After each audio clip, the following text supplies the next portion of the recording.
Você foi enganado, seguindo a série Desmistificando e Desmascarando o Sistema Religioso, que te manipula, mente para você e tenta adestrar todos os que não buscam o conhecimento da verdade. Esse movimento religioso dito evangélico, e aqui vou tirar os grupos reformados por um instante. Pois apesar de se limitarem a estudos teológicos e abandonarem o Evangelho e o novo pasto conquistado pelo nosso Senhor e Salvador Jesus Cristo, que ressuscitou e reina para sempre sobre tudo e todos. Antes de falar sobre as duas testemunhas, vale ressaltar algo importantíssimo. Deus nunca foi nem nunca será pego de surpresa. Mais à frente, em outra oportunidade, vou falar sobre a soberania e propósitos de Deus. Fato que foi completamente abandonado pelo sistema religioso, já que principalmente nos movimentos pentecostais e neopentecostais ignoram completamente que o Senhor é onipotente, onisciente e onisciente. Vou citar alguns versículos sobre a soberania de Deus que comprovam que você foi muito enganado. Em Mateus 6, verso 8, diz assim: porque Deus, o Pai de vocês, sabe do que vocês precisam, antes mesmo de o pedirem. Salmos 139, verso 4, diz assim: antes mesmo de eu falar, Senhor, sabes o que vou dizer. Hebreus 4 e versículo 13, diz assim: nada, em toda a criação, está escondido dos olhos de Deus. Tudo está descoberto e exposto, diante dos olhos de Deus.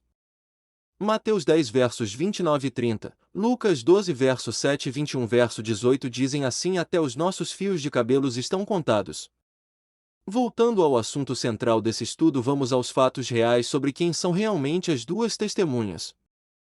Na visão verdadeira, que interpreta o Apocalipse como eventos já cumpridos no primeiro século, as duas testemunhas de Apocalipse 11 são entendidas como símbolos de testemunho fiel contra Jerusalém apóstata antes da sua destruição em 70 depois de Cristo. Geralmente, não se tratam de duas pessoas literais retornando, como Elias e Enoque, mas de uma representação do ministério profético da Igreja, ou de líderes específicos, que atuaram nos anos finais da Guerra Judaica, 66-70 depois de Cristo. Quem são? Identidades preteristas. Existem três correntes principais entre teólogos preteristas. O testemunho da Igreja, apostolado, profetas representam a Igreja fiel que, vestida de pano de saco, luto e arrependimento, pregou o Evangelho em Jerusalém antes do julgamento. A lei e os profetas, histórico covenantal, representam a suma da antiga aliança, Moisés e Elias, João Batista, testemunhando contra Jerusalém apóstata, que rejeitou o Messias. Dois profetas específicos, alguns como Kenneth Gentry, sugerem dois profetas cristãos literais que permaneceram em Jerusalém durante a guerra, 67 e 70 depois de Cristo, para advertir os judeus, sendo martirizados antes da queda final. Dois dados, versículos e símbolos. Tempo, Apocalipse capítulo 11 verso 3, são 1260 dias, 3 anos e meio.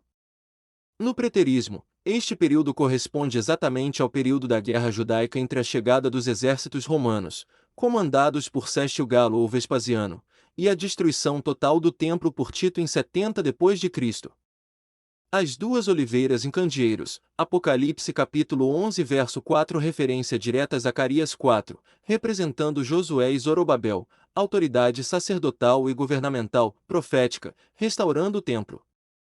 No preterismo, simboliza a igreja ou profetas do NT trazendo o testemunho final. Poderes, Apocalipse capítulo 11 versos 5 e 6, fogo da boca, fechar o céu, transformar águas em sangue. Isso simboliza a autoridade divina da palavra pregada pelos cristãos, poder profético, e não milagres físicos literais idênticos a Moisés e Elias. A grande cidade, Apocalipse capítulo 11 verso 8, o texto diz onde o seu Senhor também foi crucificado e chama de Sodoma e Egito. A visão preterista identifica isso inequivocamente como Jerusalém, que se tornou apóstata e perseguidora. A besta, Apocalipse capítulo 11 verso 7, é o poder persecutório, Nero ou o exército romano sob comando, que mata as testemunhas. Morte e ressurreição, Apocalipse capítulo 11 versos 11 e 12, representa a perseguição severa, seguida pela vitória espiritual da Igreja e a elevação dos santos, ressurreição simbólica da causa cristã e ascensão, proteção divina. 3. Teólogos, historiadores e autores. David Chilton, em sua obra The Days of Vengeance, Os Dias de Vingança, defende que as testemunhas são a linha dos profetas, culminando em João Batista, que testemunhou contra Jerusalém.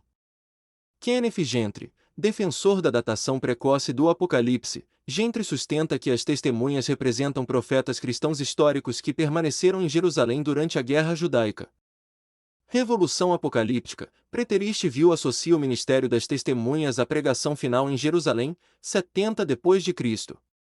Josephus, historiador judaico embora não cristão, seu relato sobre Jesus, filho de Ananias, que profetizou Ai de Jerusalém antes da destruição, é frequentemente citado por preteristas como um paralelo histórico da profecia de condenação.